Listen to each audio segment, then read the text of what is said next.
इस युवा पीढ़ी का कर्तव्य बनता है। आज आप नौजवान हैं, आप जिस उम्मीद के साथ, जिस जुनून के साथ आपने फुटबॉल में प्रदर्शन किया है, इसी उम्मीद के साथ, इसी जुनून के साथ जीवन का जो भी मोड़ आएगा वहां आपको प्रदर्शन करना है और अपने राष्ट्र के निर्माण के लिए, अपने राज्य की भलाई के लिए और अपने बेहतरी के लिए आपको संकल्प होकर आगे बढ़ना होगा। चूंकि बात फुटबॉल के मैदान की है, आज बहुत सारे लोग हो सके खेल को लेकर नकारात्मक टिप्पणियां करते होंगे, तो उन लोगों से कहिएगा कि आप भारत के महान संत विवेकानंद से महान नहीं है। भारत के महान संत हुआ करते थे स्वामी विवेकानंद। उन्होंने एक लाइन कहा था, क्योंकि जब विवेकानंद का टाइम था तो भारत देश अंग्रेजों का गुलाम था, तो उन्होंने एक लाइन कहा था विवेकानंद ने कि भारत के युवाओं तुम्हें फुटबॉल खेलना चाहिए। क्यों कहा था ऐसा? अभी इतने इतने फुटबॉल खिलाड़ी आप सामने बैठे हैं। फुटबॉल इसलिए खेलने का कहा था विवेकानंद ने क्योंकि भारत देश में जात पात, भारत देश में मजहब, भारत देश में धर्म, फुटबॉल खेलना चाहिए। अब कहेंगे कैसे? आप कभी भी फुटबॉल, चूंकि हो सके अभी 15 को जर्सी पहनते हैं, लेकिन याद कीजिए हमारे पास 9 ही को जर्सी है। उतर गए 9 खिलाड़ी मैदान में, 11 खिलाड़ी मैदान में उतर गए। 12वां खिलाड़ी जब हम चेंज करते हैं तो क्या करते हैं? वो सेंडो गंजी में तो नहीं आता है, यानी जो खिलाड़ी चेंज होता है वो अपनी जर्सी उसे उतार कर देता है ना। आप देखिएगा उस जर्सी में कितना बदबू देता है। आप लोग थोड़ा सेंड मार के भी देख लीजिए उस जर्सी में कितना बदबू देता है, इसको अनुभव कीजिए।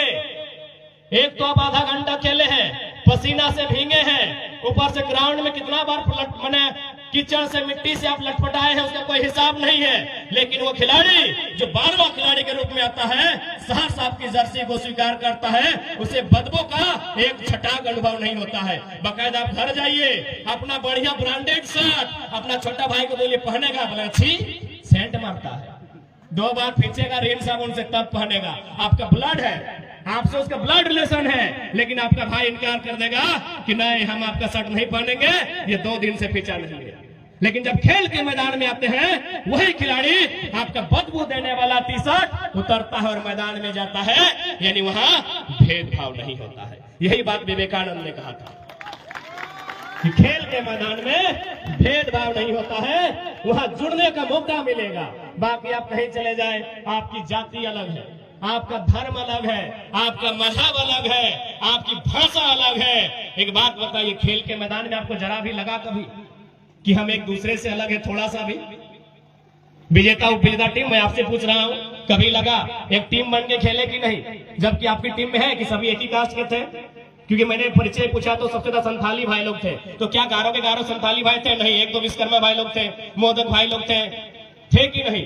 यानी एक ग्राउंड जो होता है, स्पोर्ट जो होता है, वो भेदभाव से ऊपर होता है। इसलिए मैं सभी को संदेश देना चाहूंगा, आप पेशे से डॉक्टर बनिए, इंजीनियर बनिए, वकील बनिए, लेकिन एक स्पोर्ट पर्सन जरूर बनिएगा। आप चले जाएं, क्योंकि आप कोल फील्ड में रहते हैं, आप शहरों में रहते हैं, बहुत सारे अधिकारी आपके आसपास रहते होंगे, ऑफिसर कॉलोनी आप देखे होंगे, ऑफिसर बड़े बड़े अधिकारी आप देखे होंगे, सुबह उठ के वॉलीबॉल खेलते हैं, सुबह उठ के दौड़ते हैं। 60 साल की उम्र पार हो चुकी है, क्यों पता है? डॉक्टर ने कहा है दौड़ते रहोगे तो मर जाओगे। लेकिन एक फुटबॉल खिलाड़ी, उसको बुढ़ापा में दौड़ने की जरूरत नहीं है, जवानी में दौड़ चुका होता है। जो आज साहब है, सीएमडी रहे, जीएम है, पूरा जीवन उन्होंने पढ़ाई में बिताया है, कभी खेल में समय नहीं दिया है। इसीलिए आज 60 साल के बाद आप किसी ऑफिसर कॉलोनी में चले जाएं, वो सुबह 6 बजे उठते हैं, वॉलीबॉल खेलते भी 60 साल की उम्र में। क्यों? डॉक्टर ने कहा है खेल से रहो, तो इसीलिए खेल के साथ रहो, ताकि बुढ़ापा में आपको ज्यादा नौटंकी करने की आवश्यकता नहीं पड़ेगी। साथ ही साथ खेल में स्कोप होता है। भले झारखंड की सरकार क्या कर रही पता नहीं, हमारे चूंकि ये कोलफील्ड साइड है, ये कोलफील्ड का सेक्टर है, आज से 40-50 साल पहले, यानी 1970 का जो दौर था, 1980 का जो दौर था, हमारे गांव में एक लाइन कहते थे कि अरे छोड़ा, बुझते हैं ना आप लोग? हाँ, लड़का को छोड़ा बोला जाता है कि अरे बबुआ दुए टची तो टाका कमाए सकल है। टाका माने पैसा कमाना। आखिर हम लोग इतना जो भी कर रहे हैं, पैसा कमाना है ना भाई, अपना जीवन थोड़ा बेहतर बनाना है, अपनी लाइफ को अच्छा लेके चलना है। तो हमारे गांव देहात में एक लाइन कहा जाता था कि अरे छोवा दुएटा चीजें तो टाका कमाए सकल है, एगो टड़िया दौड़ के न तो मटिया कोड़ के। आप लोग नहीं सुने हैं? टड़िया दौड़ के न तो मटिया कोड़ के। तो भाई इसका मतलब क्या समझा देते हैं कि टड़िया दौड़ के मतलब क्या है और मटिया कोड़ के मतलब क्या है। मटिया कोड़ के मतलब है, आज से मैं जब 1970 का टाइम था, हमारे जो पूर्वज थे, खासकर मैं अपना व्यक्तिगत बताता हूँ, मेरा नाना का जीजा जी, उसका 2 गो भाई, मेरा नाना का अपना भाई, लगभग 10 गो आदमी को हम जानते हैं। उन लोग मिट्टी काटने गया था। मिट्टी समझ रहे, नरेगा कटवा रहा है, उन लोग मिट्टी काटने गया था। झोड़ा लेके, झोड़ा समझ रहे, गैता समझ रहे, गैता और झोड़ा लेके उन लोग मिट्टी काटने गया था। मिट्टी काटते काटते उन लोग को टाटा और बीसीसीएल में सरकारी नौकरी लगा था, इसीलिए बोला गया मटिया कोड़ के। यानी मिट्टी काटते काटते। आज भी हर गांव का इतिहास होगा, पता नहीं आपके चासनाला और कांड्रा क्षेत्र का क्या इतिहास है। मैं जहां रहता हूं वहां का इतिहास है कि लोग मिट्टी काटने गए थे, मिट्टी काटते काटते उनको गवर्नमेंट का जॉब, सरकारी नौकरी हो गया था, इसीलिए कहा जाता है कि मटिया खोड़ के। और एक लाइन टणिया दौड़ के, ये तो सभी जानते हैं। आज आप फिर चले जाए पीछे, आज भले लोग वीडियो बन रहे हैं, सीओ बन रहे हैं, आज भले लोग IAS IPS, खैर IPS अभी झारखंड में, आज भले लोग डॉक्टर बन रहे, इंजीनियर बन रहे, टीचर बन रहे हैं, लेकिन आप अपने गांव का इतिहास को पता कीजिए। सबसे पहला नौकरी अगर आया होगा तो हवलदार चाहे चपरासी का आया होगा।